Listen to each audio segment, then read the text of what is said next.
Today நம்ம வந்து கிராவிடேஷன்ஸ் பற்றி தான் நம்ம பார்க்க போகிறோம். கிராவிடேஷன் அப்படின்றது வந்து force of attraction between two planet, அதை தான் கிராவிடேஷன் சொல்லுவாங்க.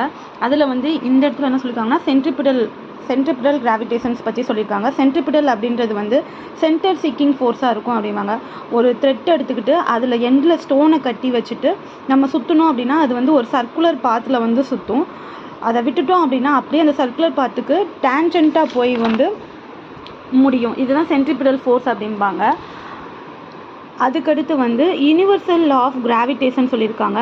யூனிவர்சல் லா ஆஃப் கிராவிடேஷன்னா F = G product of their mass divided by square of the distance between them. அதுதான் வந்து யூனிவர்சல் லா ஆஃப் கான்ஸ்டன்ட் அப்படிங்காங்க.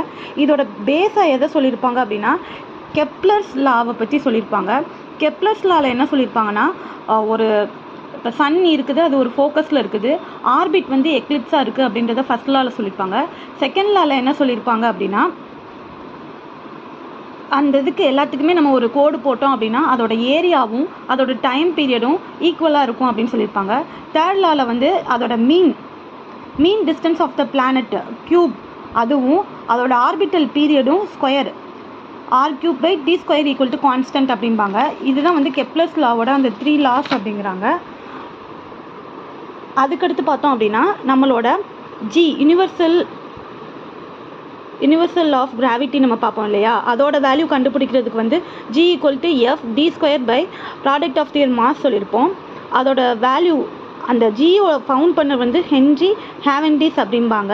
அதோட வேல்யூ வந்து 6.673 × 10⁻⁻11 newton meter square per kilogram square அப்படிங்கிறாங்க. இந்த யூனிவர்சல் லாவோட யூசஸ் என்ன அப்படின்னு சொல்லி பார்த்தோம்னா ஒரு ஃபோர்ஸ் வந்து நமக்கும் எர்த்துக்கும் இருக்குது, அதே மாதிரியே மூணுக்கும் எர்த்துக்கும் ஒரு மோஷன் இருக்கிறதுக்கு இதுதான் காரணம். பிளானட்டுக்கும் சன்னுக்கும் நடுவில் உள்ள அந்த ரிலேஷனுக்கும் இதுதான் காரணம். டைட்ஸ் ஃபார்ம் ஆகுது மூன் சன்னால், அதுக்கும் இதுதான் காரணம் அப்படிங்கிறாங்க.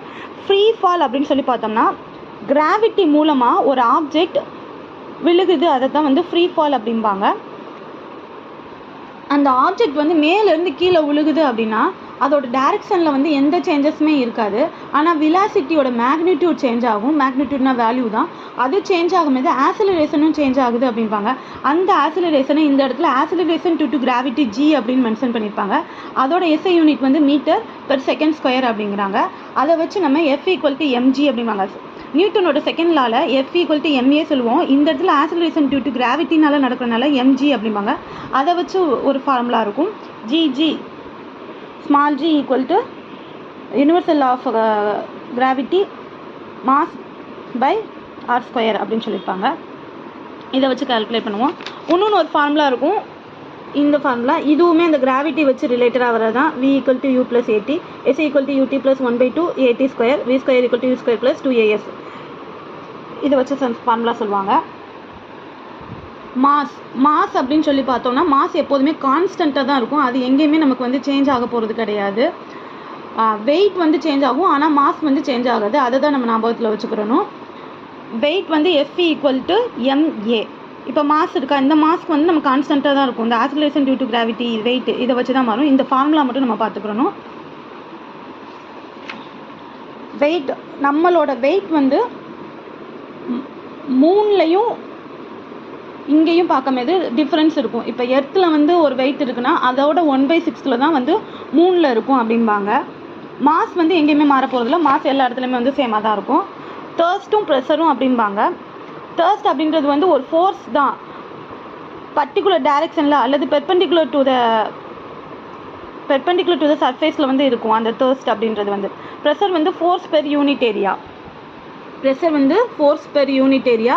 அதே தேர்ஸ்ட் அப்படின்றது வந்து ஒரு ஃபோர்ஸ் பர்டிகுலர் டைரெக்ஷனில் இருக்குது அப்படிங்கிறாங்க. தேர்ஸ்டோட எக்ஸாம்பிளில் நம்ம என்னென்னலாம் சொல்லுவோம்னா ஆணி அடிக்கிறது, மணலில் நம்ம நிற்கும் போது நம்மளோட கால் வந்து உள்ளே போகிறது. அப்போ ப்ரெஷருக்கும் தேர்ஸ்ட்டுக்கும் ஒரு ரிலேஷன்ஷிப் கொடுத்துருக்காங்க.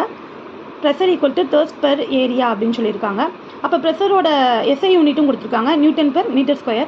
ப்ரெஷரோட SI யூனிட் வந்து பாஸ்கல் PA அப்படின்றத டினோட் பண்ணுவாங்க. ப்ரெஷர் இன் ஃப்ளூயிட்ஸ், இப்போ வந்து ஒரு சாலிட் ஆப்ஜெக்டில் இருக்குது, அதோட ப்ரெஷர் வந்து நம்ம இதை வச்சு கண்டுபிடிச்சிருவோம். அதே ஃப்ளூயிட்ஸில் இருக்குது அப்படின்னு சொல்லும்போது, அதாவது தண்ணியோ கேஸ்லேயோ இருக்குது அப்படின்னா அதை வந்து பயான்ஸ் ஃபோர்ஸ் அப்படிம்பாங்க.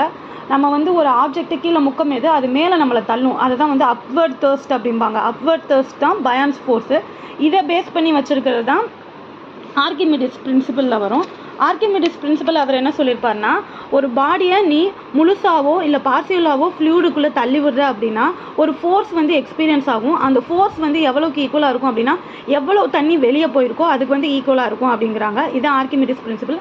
ரிலேட்டிவ் டென்சிட்டினா டென்சிட்டி ஆஃப் வாட்டரை பேஸில் வச்சு நமக்கு டென்சிட்டி ஆஃப் ஒரு சப்ஸ்டன்ஸ் கொடுத்துருப்பாங்க, அதை வச்சு கண்டுபிடிக்கிறது தான் இந்த ரிலேட்டிவ் டென்சிட்டி அப்படிங்கிறாங்க. அதுக்கு இந்த மாதிரி ஒரு சம்ஸ் எல்லாமே கொடுத்துருப்பாங்க, அதை வச்சு நம்ம வந்து கண்டுபிடிச்சிக்கலாம்.